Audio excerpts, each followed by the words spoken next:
Untuk coaching kita nanti akan berdiskusi, sharing. Untuk tujuannya adalah untuk meningkatkan kompetensi diri pemikir. Di sini kita tidak akan menggurui atau menilai, bahkan menjudge tentang diri pemikir dalam pembelajaran. Untuk pemikir, di sini tahapan dalam supervisi akademik itu ada 3. Yang pertama pra-observasi, ada observasi, dan nanti ada pasca observasi. Dalam pertemuan kali ini kita akan pra-observasi sebelum kita masuk ke dalam supervisi. Ini dimuka apa tujuan yang ingin dengan harapkan dalam pembelajaran nanti. Bisa dengan ceritakan.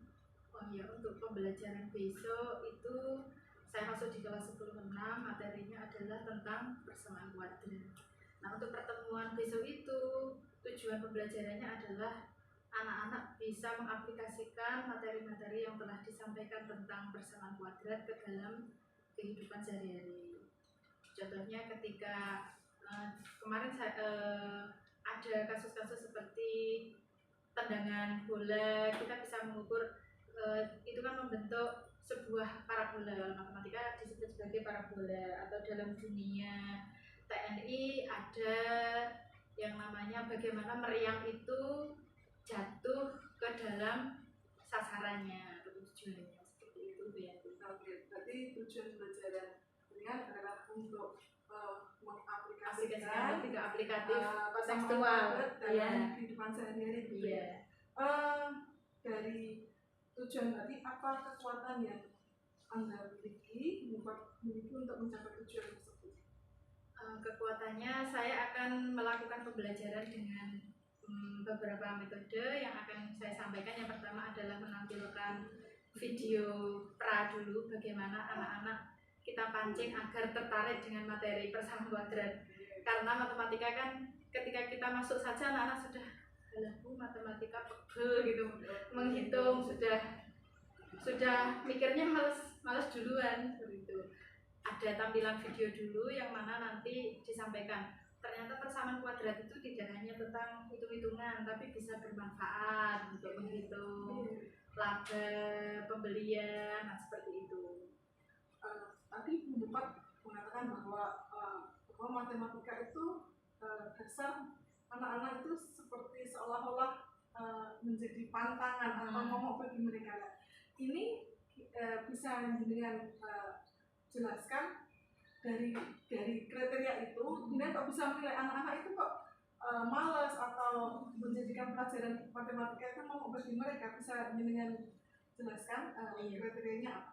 Karena anak-anak itu menganggap matematika sulit, pasti berhubungan dengan angka-angka, dan kadang tidak sesuai dengan, ketika lulus itu tidak sesuai dengan yang dipelajari ini, tapi tidak bisa diterapkan ke kehidupan sehari-hari seperti itu. Gak kanggu Bu, kadang ada anak yang menyeletuk seperti itu. Nah, pada materi ini kita mengkaitkan bagaimana rumus-rumus persamaan kuadrat itu dikaitkan dengan kehidupan sehari-hari. Jadi ada, oh gitu Bu ya, oh ada manfaatnya juga Bu ya mempelajari ini, seperti itu. Lebih penekanannya kepada itu. Tapi dengan tadi bahwa selama ini pelajaran matematika yang hanya dengan penuh teori dengan buat materi itu dengan kehidupan sehari-hari, kehidupan nyata. Apakah ada solusi yang lain untuk hambatan-hambatan yang jenengan hadapi itu? Mungkin lebih idealnya ya. Kalau idealnya ketika pembelajaran, yang pertama anak-anak harus tertarik terlebih dahulu. Mungkin cara saya berusaha untuk membuat PowerPoint agar anak-anak bisa memahaminya secara lebih singkat, tidak banyak-banyak. Nanti per slide satu rumus, slide lain penjelasan. Terus ada lagi video yang menjelaskan bagaimana materi ini bermanfaat juga loh, seperti itu. Bagaimana untuk mengukur keberhasilan rencana yang ingin dilakukan? Untuk mengukur nanti ada 2 penilaian. Yang pertama penilaian kelompok, yang kedua ada penilaian mandiri atau persiswa. Untuk kelompok nanti dibagi ke dalam beberapa kelompok. Anak-anak diminta untuk mendiskusikan materi yang akan saya sampaikan nanti. Sudah saya siapkan LKPD kelompok dan LKPD mandiri seperti itu. Berarti nanti dengan akan bagaimana memberikan pembelajaran itu dengan aktif, salah satunya melibatkan siswa dalam pemberian penilaian ya, ada kelompok dan individu ya, maksudnya individu itu ya. Yeah. Kemudian dalam rencana jenengan ini komitmen apa yang Bumukot akan lakukan? Komitmen yang seperti apa maksudnya? Untuk kedepannya biar pembelajaran jenengan ini biar aktif, biar siswa itu tertarik dengan matematika yang dulunya ibaratnya tadi membuat mereka itu jenuh. Nah, ini Bumukot akan menyulap matematika itu untuk menjadi pelajaran yang disenangi oleh siswa. Untuk pembelajaran yang lebih menyenangkan mungkin efektifnya dengan metode-metode yang menarik dan metode yang melibatkan siswa juga dalam misalkan dalam menentukan kita tidak langsung memberikan rumus, tapi anak-anak yang menemukan rumusnya dari permasalahan-permasalahan sehari-hari seperti itu. Luar biasa itu, bukan jadi menyulap matematika dengan sesuatu yang beda dengan metode yang sudah diterapkan ya. Mungkin dari sini siapa yang bisa atau dengan itu yang bisa membantu dalam membuat komitmen belajar ini? Yang membantu tentunya anak-anak sendiri, siswa juga, dan yang paling utama ya saya harus berkomitmen untuk tetap tidak naik turun. Tetap harus punya komitmen agar pembelajaran ini senantiasa diminati anak, yang pertama anak-anak tertarik dengan pembelajaran kita seperti itu. Luar biasa, jadi bukan menjadikan matematika yang selalu dinanti oleh siswa dengan berbagai cara metode yang akan dilakukan Bumukot. Terima kasih Bumukot atas waktunya. Kita bisa ketemu misi dalam kelas kapan ya? Insya Allah Jumat ya Bu Yanti. Oke, siap. Jumat kita ketemu, kita sama-sama di kelas. Saya tidak akan menjadi hantu apa yang menjadikan jenengan itu merasa tidak percaya diri, tapi di sini hanya saya tugasnya adalah hanya supervisi saja, tidak akan menilai, bahkan menggurui untuk Bumukot. Terima kasih Bumukot, sampai ketemu hari Jumat. Ya, terima kasih, saya juga pengen banyak belajar kepada Bu Yanti, nanti kita diskusi lagi. Kita sama-sama berdiskusi dan berkolaborasi bagaimana pembelajaran Pak Yanti. Terima kasih. Semoga Assalamualaikum warahmatullahi wabarakatuh. Waalaikumsalam warahmatullahi wabarakatuh.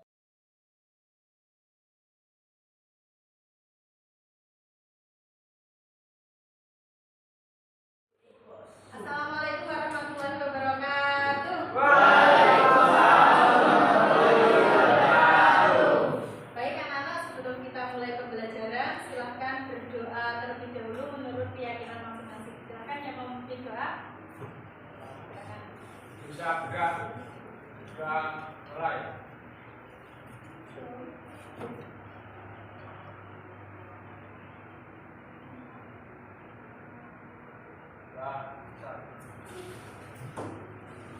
Silahkan berdiri dulu, kita nyanyikan lagu Indonesia Raya.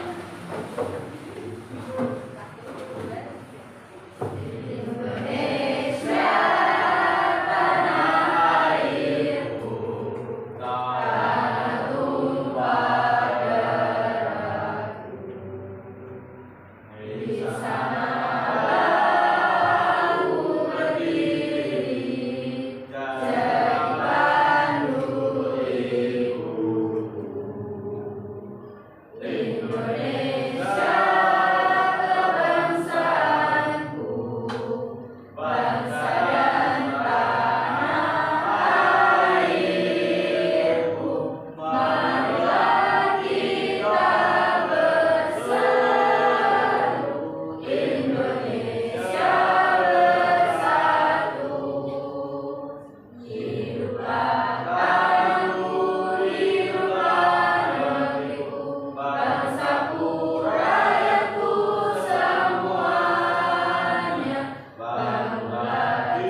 dalam pelajaran yang sangat menyenangkan biasanya. Sangat menyenangkan kan ya? Menyenangkan sekali. Sebelum 6 hari ini yang tidak masuk siapa? Faris tidak masuk. Catur sakit. Yang tidak masuk mari kita doakan semoga lekas sembuh dan bisa sekolah lagi ya.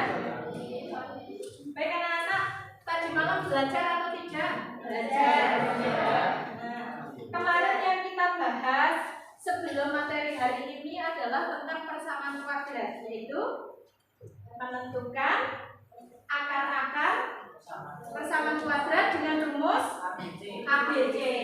Nah, setelah kita mempelajari itu, kita akan mempelajari tentang aplikasinya pada kehidupan sehari-hari. Persamaan kuadrat itu untuk apa toh?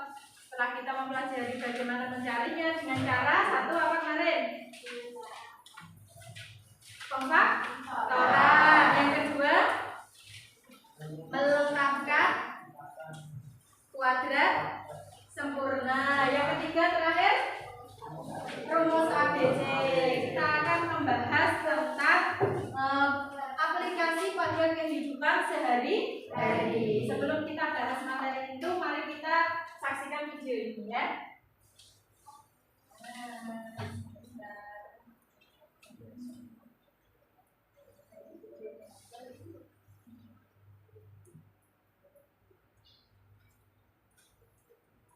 Nah, ini kepala kita ketika belajar matematika ya. Keluar apa ya? Mengapa belajar persamaan kuadrat? Apa itu? Persamaan kuadrat ketika prediksi jatuhnya peluru. Yang kedua adalah membuat mobil untuk membentukkan berapa banyak mobil yang digunakan. Kelihatan ya? Kelihatan. Untuk menentukan kecepatan mobil.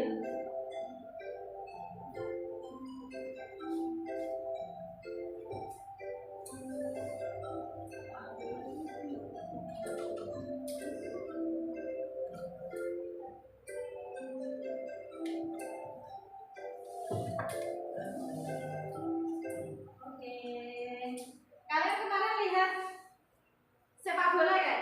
Iya. Nah, sepak bola final antara Thailand versus Indonesia.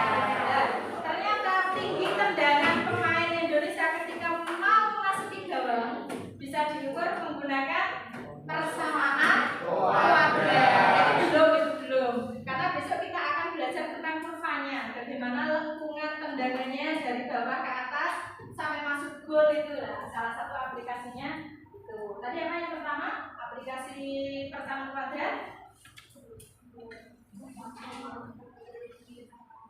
Menyelidiki kecelakaan, bagaimana kecepatannya. Tim forensik bisa, polisi bisa mengkira-kirakan kecepatan mobil ketika jatuh itu berapa. Terus apa lagi? Membuat mobil, menentukan arah peluru. Terus apa lagi tadi? Kita saksikan lagi ya, karena videonya mungkin terlalu cepat, tapi dibaca yang tulisannya kecil.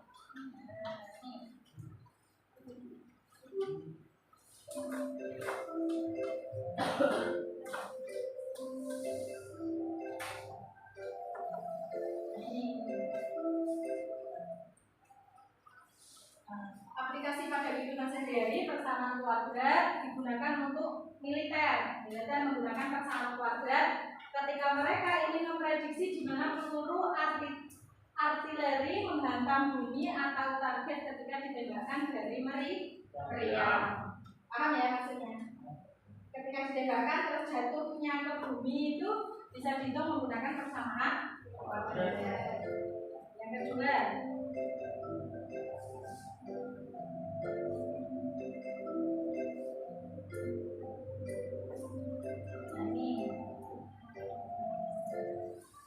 persamaan kuadrat juga digunakan oleh pembuat mobil untuk menentukan berapa banyak dan jenis rem yang diperlukan untuk menghentikan mobil berjalan dengan berbagai kecepatan. Berarti bagaimana mobil itu untuk menentukan jenis remnya ya, sesuai kecepatannya. Itu menggunakan hitungan persamaan kuadrat juga.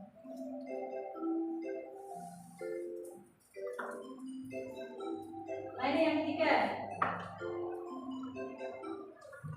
Petugas polisi menyelidiki adegan kecelakaan mobil menggunakan persamaan kuadrat dalam upaya mereka untuk menentukan kecepatan mobil ketika bepergian. Kan kita sebenarnya tidak tahu, hanya memperkirakan.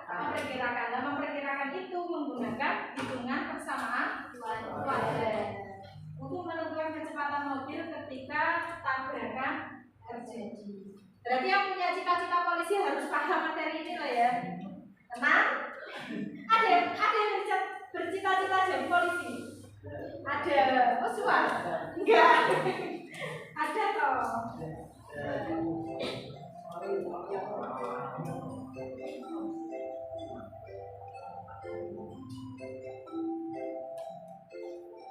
Yang belum tercantum di sini itu tadi tinggi bola ketika mulai dari ditendang sampai masuk bawah kan membentuk sebuah kurva.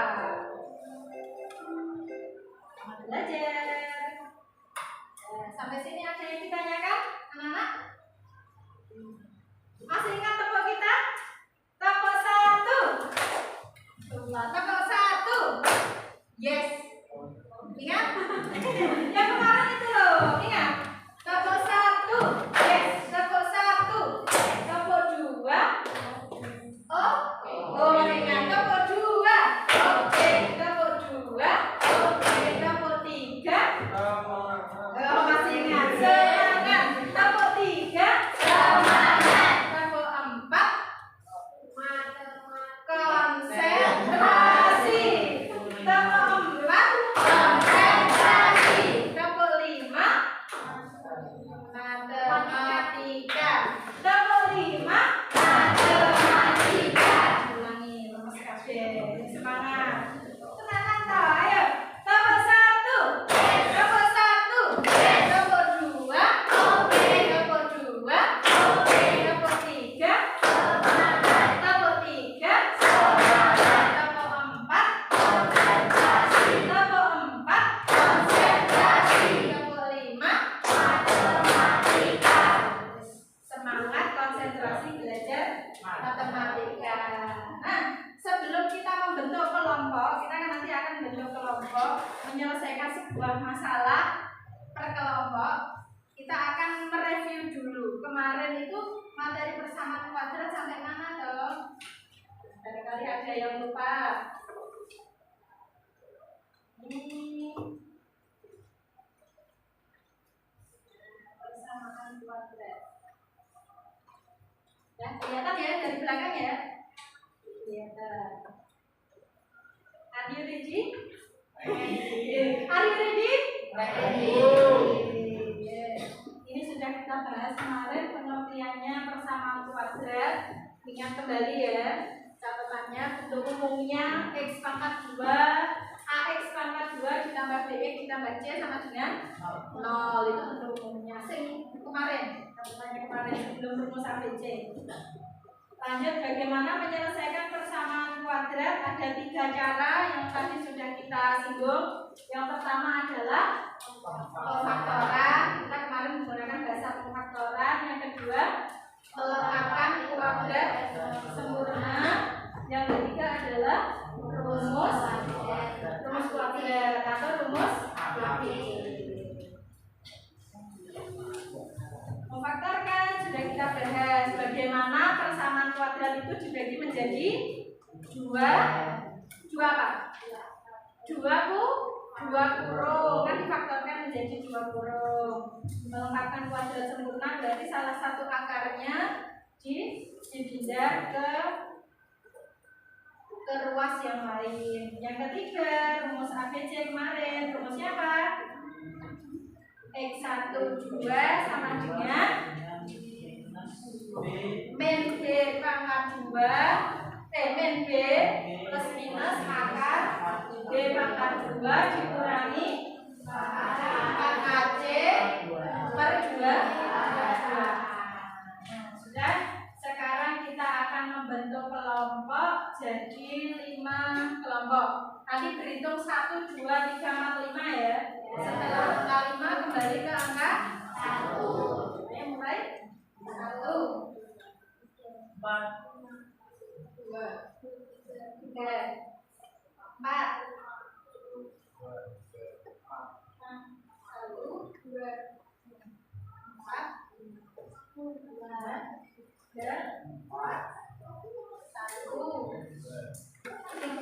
Ingat ya, tadi menyebutkan angka berapa? Nah, kelompok 1 silakan berkumpul di sebelah sini. Ayo berdiri semua, berdiri. Berdiri, gerak. Berdiri, gerak. Kelompok 1 silakan pindah ke sini. Kelompok 2 di belakangnya. Kelompok 3, kelompok 4, kelompok 5. Ya, silakan. 1, 2, 3, 4, 5. Mejanya dijadikan 1. Mejanya dijadikan 1. Ayo, kelompok 1 ya.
Diisi beneran ya.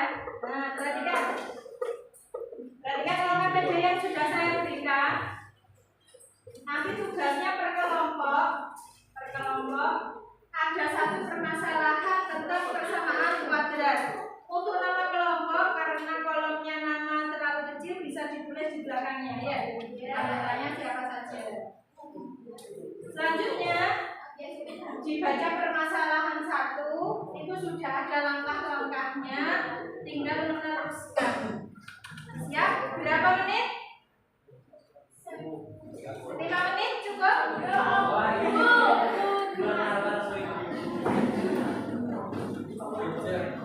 15 menit ya. Nah, silakan didiskusikan dengan kelompoknya masing-masing. Tulis namanya, anggota kelompoknya.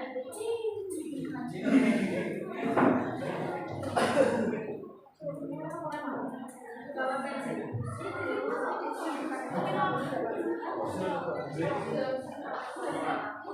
Ayo tulis namanya, anggota kelompoknya.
Penjualannya ada di situ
Stop.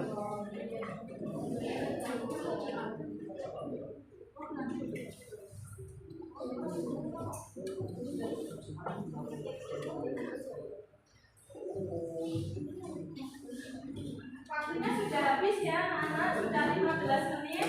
Sudah selesai semua ya? Silakan dikumpulkan. Kita presentasi mulai dari kelompok yang siap. Kelompok siap, kelompok berapa? Kelompoknya sama-sama ya? Nah, silakan masukkan semuanya untuk mempresentasikan hasil diskusinya lagi. Semuanya masuk.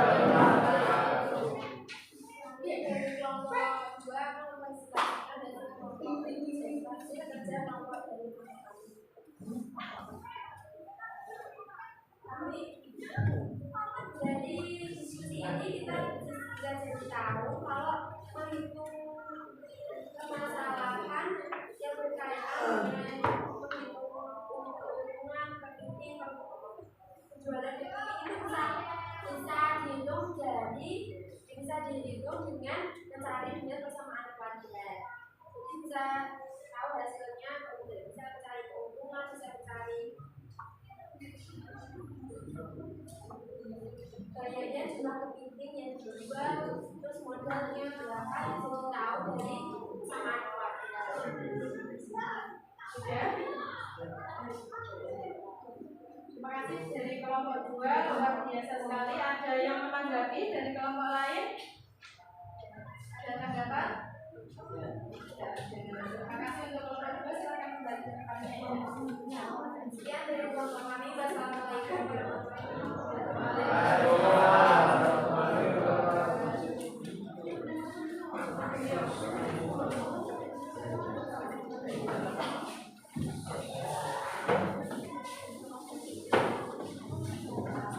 Silakan yang sudah siap untuk presentasi, silakan kelompok berapa ini? Kelompok 4, silakan masuk ke depan semua anggotanya. Kelompok 4. Ada. Ya, Bu.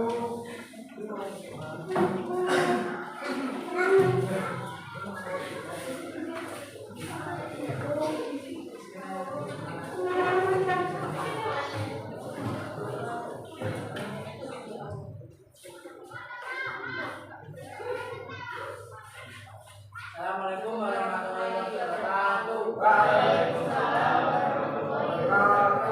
Kami akan mempresentasikan hasil kerja kelompok kami. Dari kesimpulan tersebut kita bisa mengetahui bahwa dapat menghitung keuntungan dan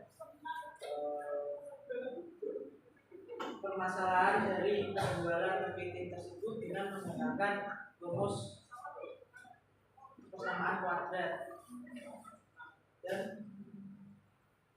bisa diterapkan dalam kehidupan sehari-hari. Dan dari kelompok kami, wassalamualaikum warahmatullahi wabarakatuh. Terima kasih kelompok 4.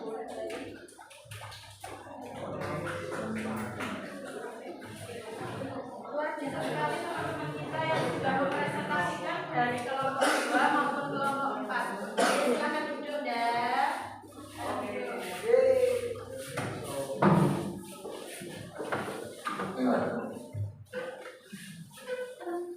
berarti dari presentasi teman-teman kalian bisa kita simpulkan bahwasanya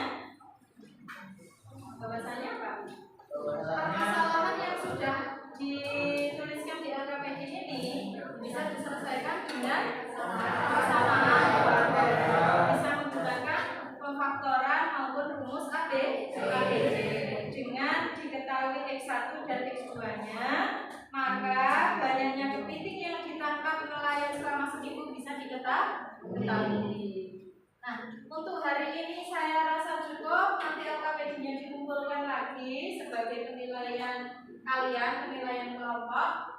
Dari sini untuk besok pertemuan selanjutnya kita akan belajar tentang sifat-sifat persamaan kuadrat. Di buku paket sudah ada, silakan dibaca. Atau kalian bisa mencari referensi dari internet atau buku-buku yang ada di perpustakaan. Ya, dari pertemuan besok, pertemuan matematika yang akan datang, kita akan belajar tentang sifat-sifat persamaan kuadrat. Siapa ini? Gak apa-apa, intermezzo ya. Nah, sebelum saya akhiri pembelajaran ini, bukan mau tanya apakah kalian berbahagia atau senang dengan pelajaran hari ini? Senang atau senang? Sudah paham semua yang telah dipresentasikan temanmu atau yang sudah dijelaskan, paham ya?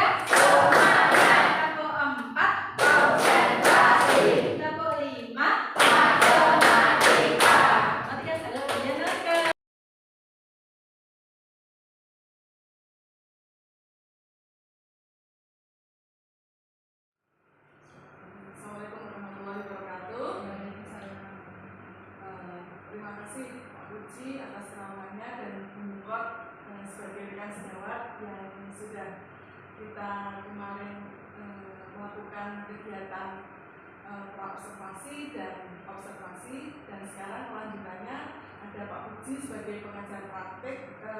Nanti beliau akan melihat kita coaching untuk pasca observasi. Monggo Pak Puji, waktu kami silakan. Terima kasih Ibu. Assalamualaikum warahmatullahi wabarakatuh. Waalaikumsalam warahmatullahi wabarakatuh. Ibu, hari ini sesuai dengan perintah dari surat tugas BPD kami akan melaksanakan perjanjian yang kelima, yaitu melakukan praktek pusing antara SDP dengan rekan sejawat.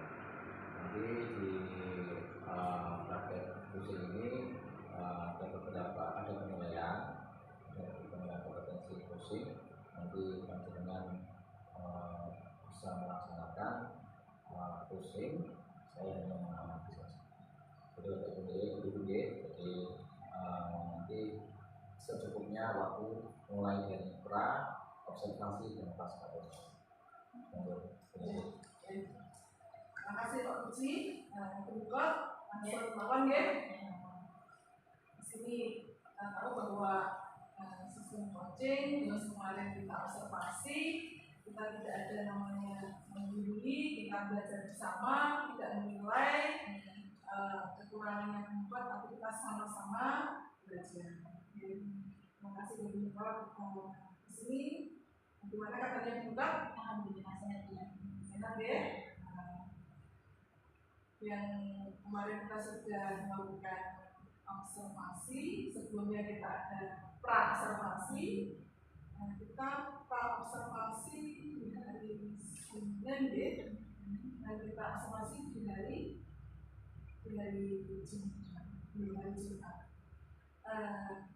Jumat. Mungkin bagaimana perasaannya setelah kita observasi? Setelah observasi kemarinnya, praktek mengajar kemarin, perasaannya alhamdulillah saya bisa praktek mengajar seperti biasa dengan metode ada IT. Kemarin kita sempat diskusi juga Bu ya, yang juga bukan memberikan masukan, jenengan tanya, saya menjawab sendiri seperti itu. Bagaimana agar anak-anak bisa belajar dengan senang. Itu ya, bagaimana anak itu belajar dengan senang. Terus dari yang jenengan rencanakan dengan apa yang sedang jenengan lakukan, apa yang jenengan itu rasakan, apakah jenengan itu sudah sesuai dengan apa yang sudah jenengan rencanakan pada saat observasi? Pada waktu observasi kemarin, saya kira yang kurang adalah saya belum menyampaikan tujuan pembelajaran di awal, kelewatan itu. Setelah melakukan doa absensi, saya belum menjelaskan kepada anak-anak bahwa tujuan pembelajarannya ini. Saya langsung dicek ke, mari kita anak-anak saksikan video seperti itu. Iya. Jadi banyak apa yang langkah buat agar dari singkat itu tidak melupakan bagaimana cara membuat untuk mengantisipasi itu. Misalnya untuk efektifnya pembelajaran yang dimulai dengan doa absensi, penyampaian tujuan pembelajaran, itu perlu ada pembiasaan dari saya sendiri. Ini menjadi evaluasi bagi saya dalam pembelajaran. Efektifnya agar pembelajaran jadi efektif harus melalui singkat-singkat tersebut. Kalau kita ngomong efektivitas ya, selama ini apa yang sudah dilakukan untuk apa efektifnya ibu sendiri, mahasiswa sendiri, apa yang sudah dilakukan? Cerita dulu ya. Anak-anak kelas 10 itu kondisinya adalah anak-anak yang SMP-nya COVID. Jadi banyak sekali materi yang katanya anak-anak belum tersampaikan di SMP. Seperti persamaan kuadrat itu sebenarnya di kelas 9 SMP kan sudah ada.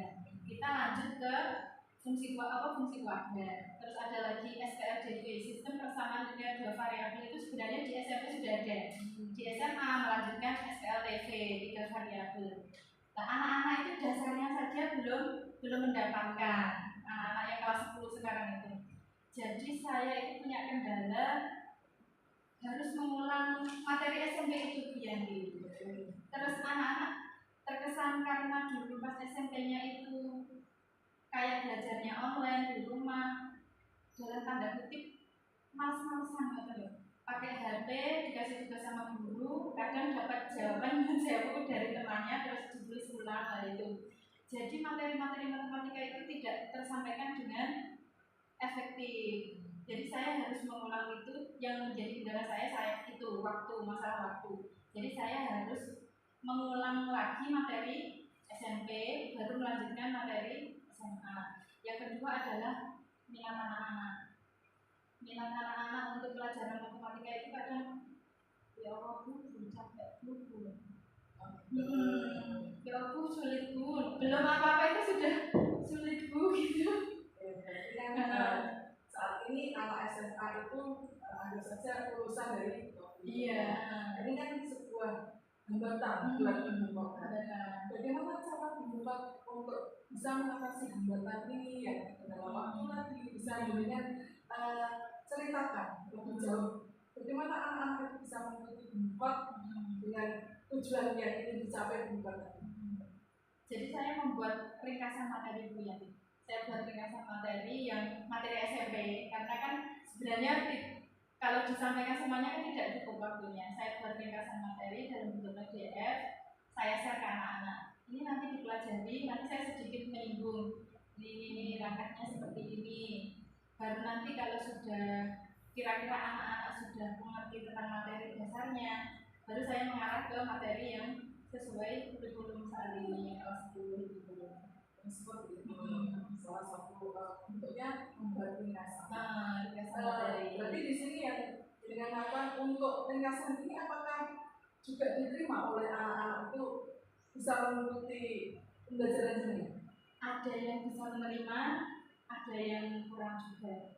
Jadi anak-anak yang mau belajar, mau mengejar materi yang ketinggalan itu saya ukur dengan ada soal, kan contoh soal terus latihan soal. Ketika anak-anak mau belajar ya bisa sebenarnya. Cuma ya kendalanya ada yang belum minat untuk mengerjakan itu loh. Jaga no koncone Bu. Kalau koncone belum mengerjakan dia yang nggak mau mengerjakan. Kadang-kadang itu anak-anak itu. Kalau kita ngomong katanya dengan minat, ini berarti kan kita sebagai guru harus punya solusi. Bagaimana untuk bisa meningkatkan minat anak itu agar apa tadi pelajaran yang dibuka itu tersampaikan ke anak. Bagaimana yang dilakukan? Yang pertama saya datang, tanya kabar, sampai tidak menunjukkan kalau dalam benak anak-anak itu kadang guru matematika itu cerewet. Terus satu cerewet, nomor 2 galak. Saya pengen menghapus mindset itu pada anak-anak. Jadi kadang-kadang saya ajak teko, saya ajak trikuan ya kayak di pramuka itu, trikuan trik tuh. Jadi kalau sudah hidup suasananya saya ajak, ya ini sekarang materinya ini kita lihat video ini tentang materi matematika yang akan kita bahas yang berhubungan dengan keseharian, yang kontekstual. Pokoknya yang berhubungan dengan sekitar anak-anak bisa dipikirkan secara nyata gitu loh Yanti. Kalau kita ngomongnya trigonometri nanti anak-anak kan bingung. Tapi kalau mengukur tinggi pohon atau mengukur tinggi menggunakan trigonometri nanti anak-anak bisa bayangkan. Oh ternyata ini tuh manfaatnya gitu.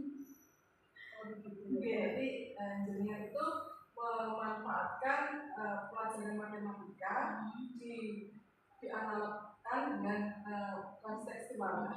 Dari sini dengan ukur keberhasilan siswa itu dari mana?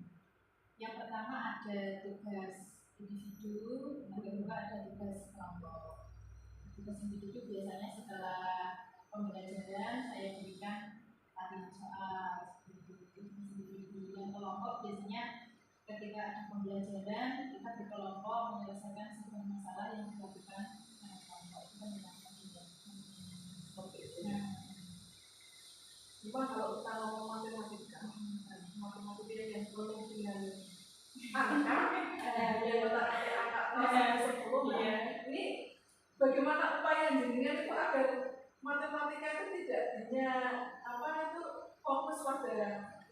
penghafalan saksinya itu bagaimana untuk bisa melakukan ke anak-anak yang bukan itu tetap nanti.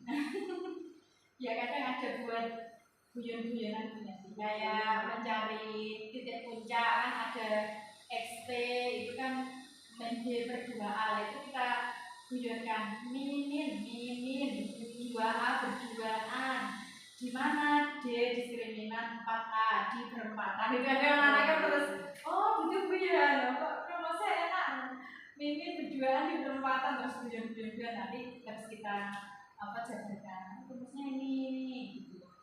Jadi tidak hanya berhubungan dengan rumus tapi juga kadang ada guyonannya. Alhamdulillah. Ya ada yang suka, ada yang masih ngantukan berarti. Ketika ngantuk. Nah ini bagaimana agar mereka itu tidak Ngantuk. ya? Kadang saya keliling dibangunkan satu persatu. Kendalanya dua sih kalau masalah itu ngantuk sama HP-nya kadang saya ada ngancam nanti HP-nya saya rampas gitu. Kalau nggak ngantuk ya HP-nya gitu. Jadi HP ditaruh di depan meja. Saya bilang gitu. Kalau kita ngomong HP, apakah selama ini bukan juga memanfaatkan HP untuk belajar dirinya?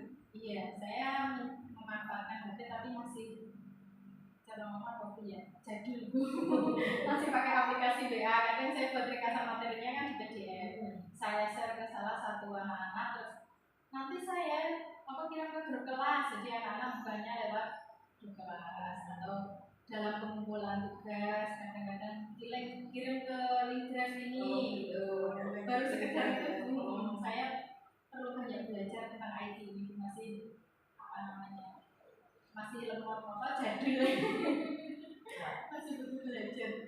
Di sini berarti kan butuh belajar. Di sini selama ini butuh belajarnya atau bagaimana untuk bisa menggunakan dan buat sebagai guru yang mungkin ingin guru matematika yang ahli IT atau bisa menggabungkan matematika dengan IT, kita bisa menceritakan apa yang ditempuh membuat selama ini.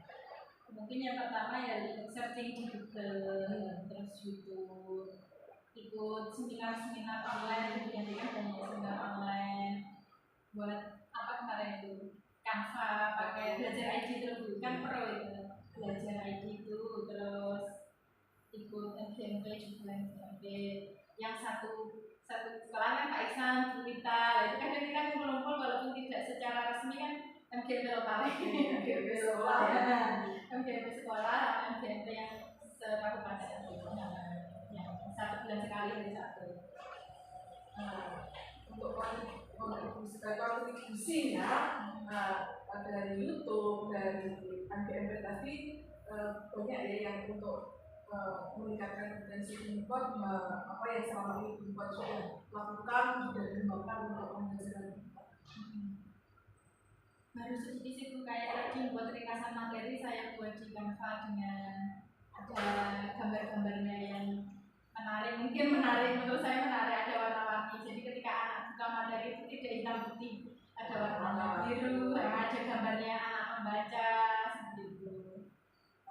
Kaitannya dengan observasi kemudian dari apa itu dengan melakukan kegiatan dari awal sampai akhir, juga ingin apa yang ingin dengan lakukan lagi untuk siswa itu lebih aktif. Saya ingin lebih dekat dengan anak-anak dan juga ingin mengembangkan kemampuan saya di bidang IT, dalam hal pembelajaran. Jadi saya masih buku yang di kalau pembelajaran mentok PowerPoint, video itu saya belum ada gambaran lain gitu loh, IT yang lain seperti itu. Kalau kaitannya dengan IT yang lain, mungkin kita bisa melakukan komitmen atau rencana-rencana untuk bisa apa itu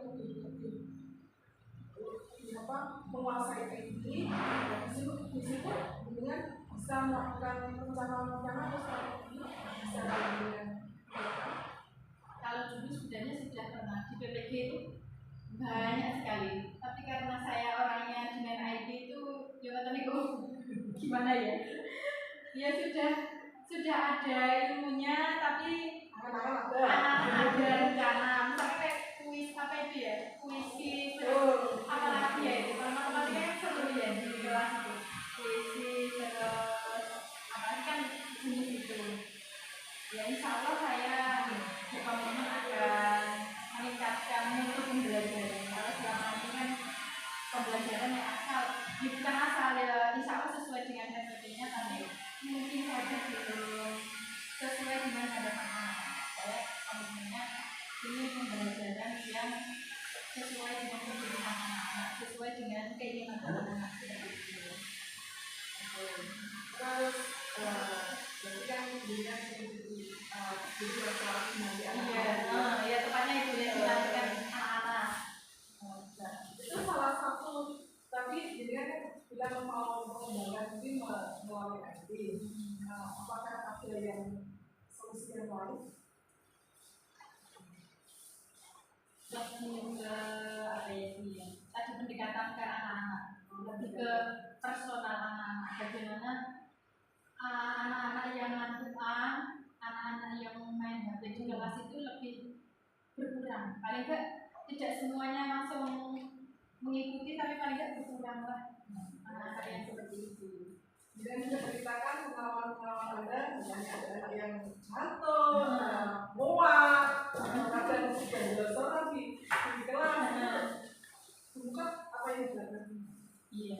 Kadang saya masuk itu mungkin pergantian jam ya, di pergantian jam sebelumnya sudah keluar, anak-anak capek karena sekolah kan mulai dari jam 7 sampai setengah 4. Mungkin mereka capek, apalagi di matematika jam terakhir. 2 jam terakhir setelah sholat asar itu, anak-anak kan setelah sholat asar kan 4 jam, 2 jam ini 2 jam terus matematika terakhir itu 2 jam terakhir. Kadang anak-anak itu sudah kelesetan di lantai. Jadi saya masuk itu yang bangunkan satu-satu. Teman-teman yang belajar bangun setelah duduk. Kalau masih ngantuk itu cuci muka dulu, saya tunggu cepat saya beri waktu 5 menit dijalankan. Nanti kita harus fokus di jam terakhir. Atau kalau jam terakhir terus yang saya lakukan membangunkan, misalnya ada yang masuk lagi, saya datangi sambil menerangkan keliling.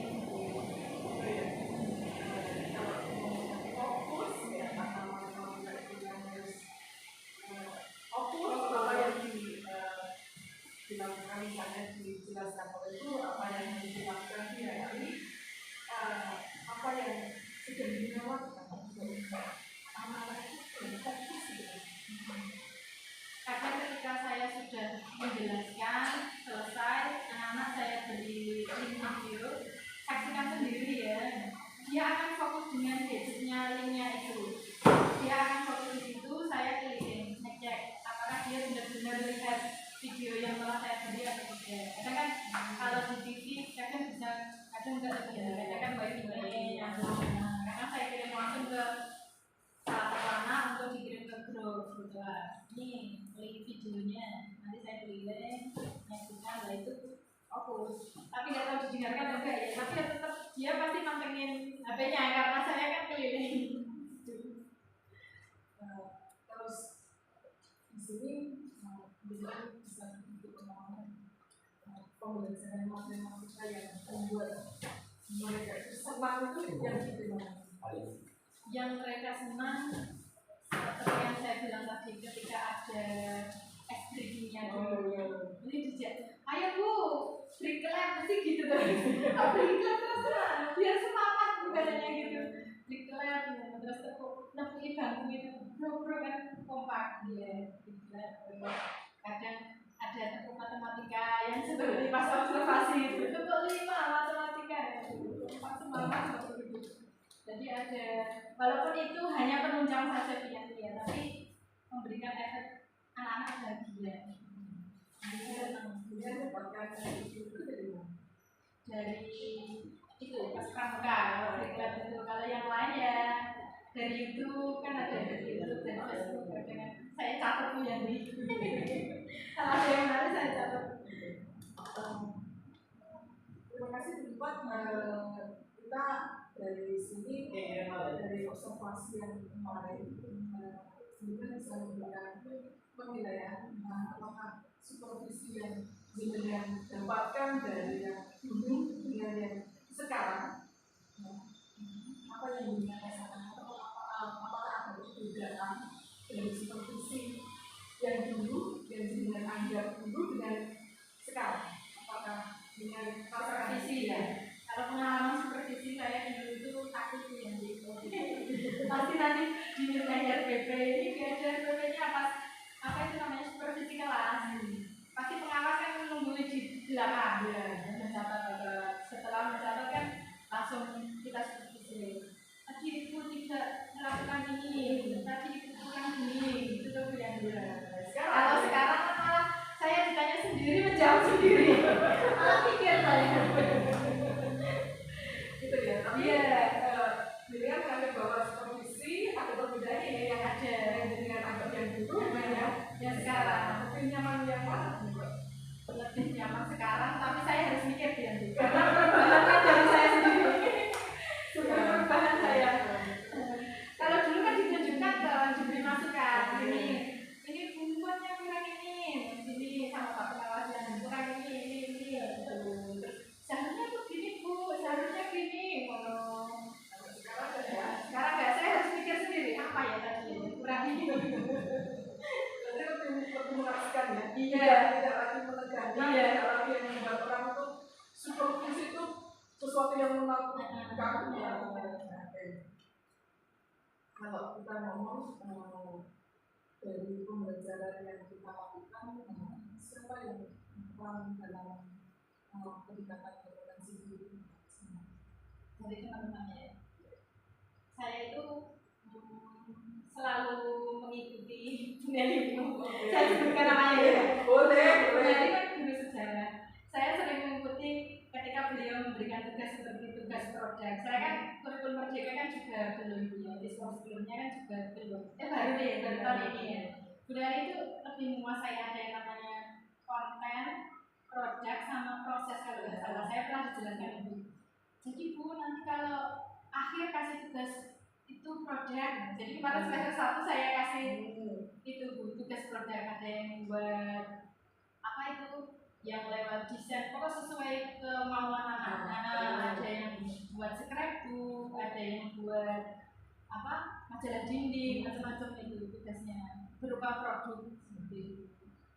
Saya termotivasinya dari Buneli itu. Nah, ini dari apa yang dengan dapat inspirasi akan mulai dengan lakukan dari inspirator ini.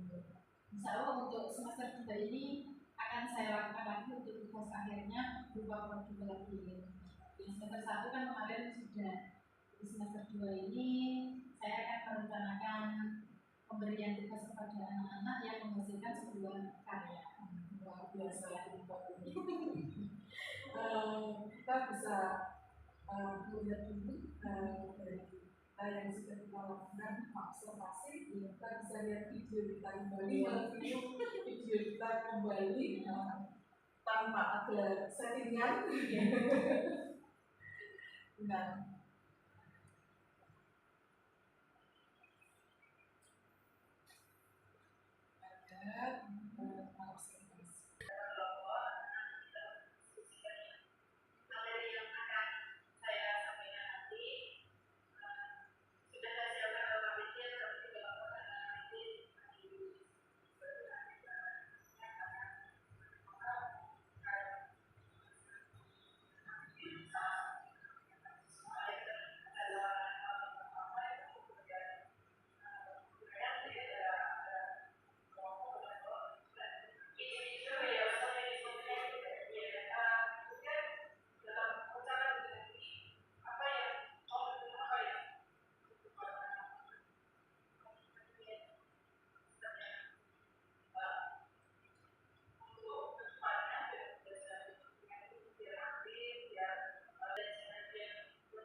dari pencapaian observasi tadi?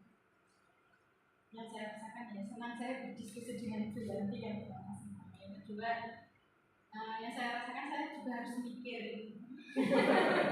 Harus mikir. Iya, dari pertanyaan Bu Yanti saya harus mikir bagaimana saya harus tetap aktif dalam pembelajaran yang membuat kelas itu selalu hidup. Jadi kita lihat kalau dulu sebelum ada seperti saat ini kan tidak ada observasi ya. Iya. Itu kadang membuat apa itu Tidak ada pembukaannya langsung ujuk-ujuk supervisi. itu merasa apa ya? Artinya rasakan seolah-olah apa mau dinilai. Nah ini kita bedanya antara ada form dan observasi dan kita juga tidak langsung kita kemarin juga membuat masakan kita menunggu waktu itu Siap. tidak langsung ini itu yang pertama. Yang kedua dari yang jenengan lakukan tadi punya rencana ya, punya rencana pada saat sebelum mau observasi pada observasi. Nah, dari rencana-rencana tadi pada saat observasi sudah dengan lakukan semuanya bisa jelaskan. Ada yang bilang dulu. Kemarin pas waktu observasi itu saya lupa menyampaikan tujuan pembelajaran. Seperti yang saya sebutkan tadi, tujuan pembelajaran tidak tersampaikan. Terus kelompok itu kan saya mikirnya ketika anak-anak sudah berkelompok kan saling berdiskusi. Ternyata ada kelompok yang masih itu tidak sesuai rencana. Jadi pengennya harapannya ketika saya mengelompokkan anak-anak ada diskusi kecil di kelompok tersebut untuk menyelesaikan masalah yang sudah diselesaikan. Ternyata masih ada saja yang masih berarti kan metode itu masih belum sesuai dengan si pribadi itu. Banyak untuk bisa anak itu lebih aktif dalam diskusi. Mungkin saya akan minta data BK.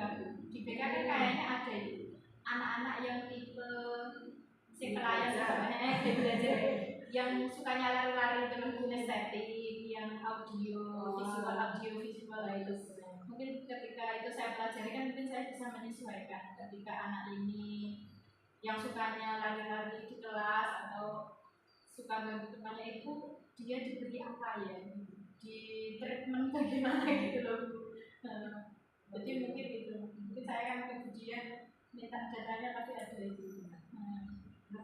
yang manusia yang ini memang dilahirkan Beda. Di sini nanti kalau misalnya dengan teman-teman yang dengan lakukan ke depan, dengan bisa memberikan misalnya apa yang dengan lakukan untuk bisa mengembangkan daya belajar anak, dengan anak, persiapan anak, apa yang akan dengan lakukan. Untuk anak-anak yang auditori kan biasanya lebih mendengarkan, dia mendengarkan sudah bisa fokus. Atau anak-anak yang visual berarti kan dalam menyampaikannya perlu tayangan visual video. Yang kinestetik ini yang saya masih bingung kira-kira untuk matematika itu apa ya? Atau mungkin kita perlu keluar itu pernah saya lakukan ketika mengukur tiang bendera menggunakan trigonometer materi trigonometri kemarin. Yang anak kinestetik itu dia lebih bisa mengukur dengan cepat karena dia kan kenapa ya nggak tahu. Yang anak yang biasanya pintar, saya kan belum tahu yang ini auditori atau apa. Yang anak biasanya pintar mengerjakan dia malah lama. Yang anak-anak sukanya eker itu malah dia cepat. Lebih cepat. Kita harus bisa apa itu kemarin dengan tadi untuk dari awal minat belajarnya. Tapi saya juga bingung kalau dalam satu kelas itu kan beda-beda gaya belajarnya itu bagaimana, itu saya juga bingung ketika belajar dengan anak yang pendiam yang mungkin dia auditori atau visual kan sudah selesai dia bisa fokus, tapi yang kinestetik itu yang gimana juga bingung karena kan satu kelas beda-beda anaknya. Untuk apa itu kebimbingan ini apa yang sudah dilakukan untuk menjawab kebimbingan anak tadi? Kalau selama ini ya saya campur-campur, kadang-kadang ya lihat slide, kadang-kadang video, kadang-kadang apa kelompok atau di luar kelas seperti itu. Campur ya, semoga saja ini efektif. Namanya juga usaha itu. Tapi kalau kita ngomong dengan asiknya apa matematika, bisa mendingan ceritakan juga matematika. Bagaimana setidak asiknya matematika bagi anak itu? Kadang-kadang anak-anak itu mengeluhku kalau menjelang semester itu. Ini yang saya pelajari apa toh? Pasti dia soal nanti yang rumah sulit-sulit gitu. Dia merasa sulit pada hari ini lo sudah kita bahas dari sejak pertemuan awal sampai akhir semester. Ya anak-anak masih mengeluh kok gak sesuai dengan contohnya gitu. Padahal saya buatnya ya sesuai dengan contohnya, tapi kan dengan angka yang berbeda ya, anak-anak gitu. Jadi yang saya bingungkan itu seperti kendala pertama tadi, anak-anak itu belum tuntas di SMP-nya, tapi sudah masuk di SMA. Kadang-kadang belum tuntas di SD-nya, 2 pangkat 3 saja katanya 6 loh Bu. Saya juga bingung ini, harus ngajari 2 pangkat 3 itu 2 kali 2. Berarti kan SD-nya belum tuntas. Ini gimana nih ya? Untuk mengatasi respon-respon itu bagaimana? Jadi ini kan untuk memfokuskan ke anak itu ini kan kadang-kadang di luar jam, kadang-kadang kalau ada yang tanya ya kita ada bimbingan sedikit. Kalau ada yang tanya, kalau tidak ada ya sudah, berarti saya anggap sudah bisa. Kalau yang belum bisa kan kadang-kadang tanya ke teman-teman itu.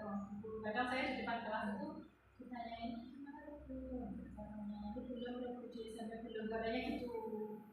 Ya semacam bimbingan belajar tapi yang tidak terjadwal sesuai dengan kebutuhannya anak-anak gitu. bimbingan belajar ini karena ini bimbingan punya tujuan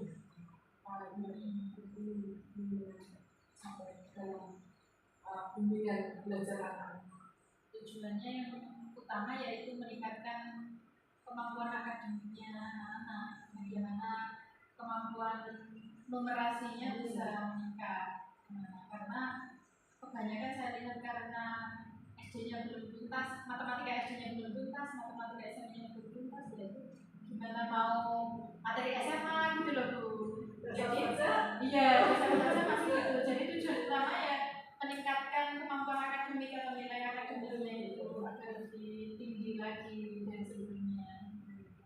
Sebenarnya bimbingan terpakai untuk bisa memberikan bimbingan belajar anak, tapi apa yang karena itu kalau misalkan anak-anakku ini lo belum diterangkan SQL DVA, coba YouTube lo banyak, jadi saya beri saran YouTube linknya ini, atau saya kasih link yang sekiranya penjelasannya singkat bisa diterima anak, ada slide-nya yang jelas tulisannya itu Google, karena saya kasih PDF seperti itu. Untuk bisa menunjang pembelajaran handphone, untuk bimbingan belajar, kemudian pemberian apa itu soal-soal atau pemberian motivasi ke anak-anak, apakah sekolah selama ini juga ikut ambil? Untuk soal-soal di perpustakaan juga ada buku paket yang menyediakan sesuai dengan kurikulum yang sudah dipinjamkan kepada anak-anak. Jadi itu adalah termasuk fasilitas sekolah. Nah, di buku itu juga saya kira sudah sangat lengkap, mulai dari materi, contoh soal, latihan soal sudah ada di dalam anaknya. Dan juga dilengkapi dengan link yang buku matematika ada linknya. Ada linknya nanti di barcode sudah muncul videonya. Tinggal seberapa anak-anak itu mau mempelajari dan kita sebagai guru untuk mengingatkan terus diingatkan, ini dibaca, di barcode nanti muncul videonya. Iya. Untuk fasilitas di kelas juga mendukung untuk anak-anak atau nanti membuat bisa memberikan apa solusi-solusi anak-anak yang menggunakan pembelajaran apa itu misalnya matematika ini butuh swab, ini matematika butuh namanya apa itu misalnya sesuatu yang saat ini itu apa yang kita lakukan? Kalau fasilitas sekolah saya rasa sudah cukup terpenuhi, sudah ada TV besar yang per kelas ya, itu saya gunakan biasanya untuk melihat YouTube dari video, atau misalkan kalau saya bawa laptop untuk tampilan presentasi itu apa PPT ya, PPT atau mungkin anak-anak butuh hiburan kan tinggal YouTube gitu. Nah, saya rasa untuk fasilitas sekolah sudah sangat tercukupi. Mungkin yang belum adalah alat-alat peraga matematika belum ada. Karena pelajaran ada. Ini cara yang jenengan lakukan untuk mengantisipasi masalah dalam pembelajaran itu. Saya minta anak-anak untuk buat klinometer kemarin kan sekolah kita belum ada klinometer. Jadi anak-anak saya minta buat klinometer dari busur, terus disambung paku, terus sama sedotan. Jadi mirip lah. Jadi anak-anak kalau nggak ada ya saya kadang cari di Google gimana ya alat ini dibuat dengan cara sederhana. Kalau penggaris sama sudah ada, kalau klinometer bisa yang sesuatu yang tidak ada tapi diadakan. Inilah ini salah satu modal kalau kita ngomong nanti dalam ilmu dalam sekolah itu namanya aset modal manusia. Ini salah satunya yang tidak ada diadakan. Jadi sesuatu yang belum ada, bagaimana yang ada di sekolah negeri yang alat-alatnya anak-anak punya terus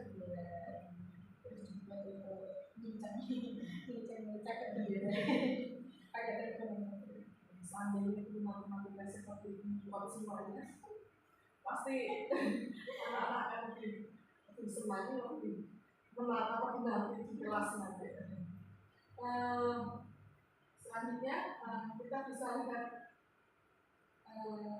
dari apa kemarin kita observasi mungkin bisa kita lihat sekilas observasi kita kemarin.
Saya minta beberapa kalimat dari teman kita observasi dan pasca observasi dulu.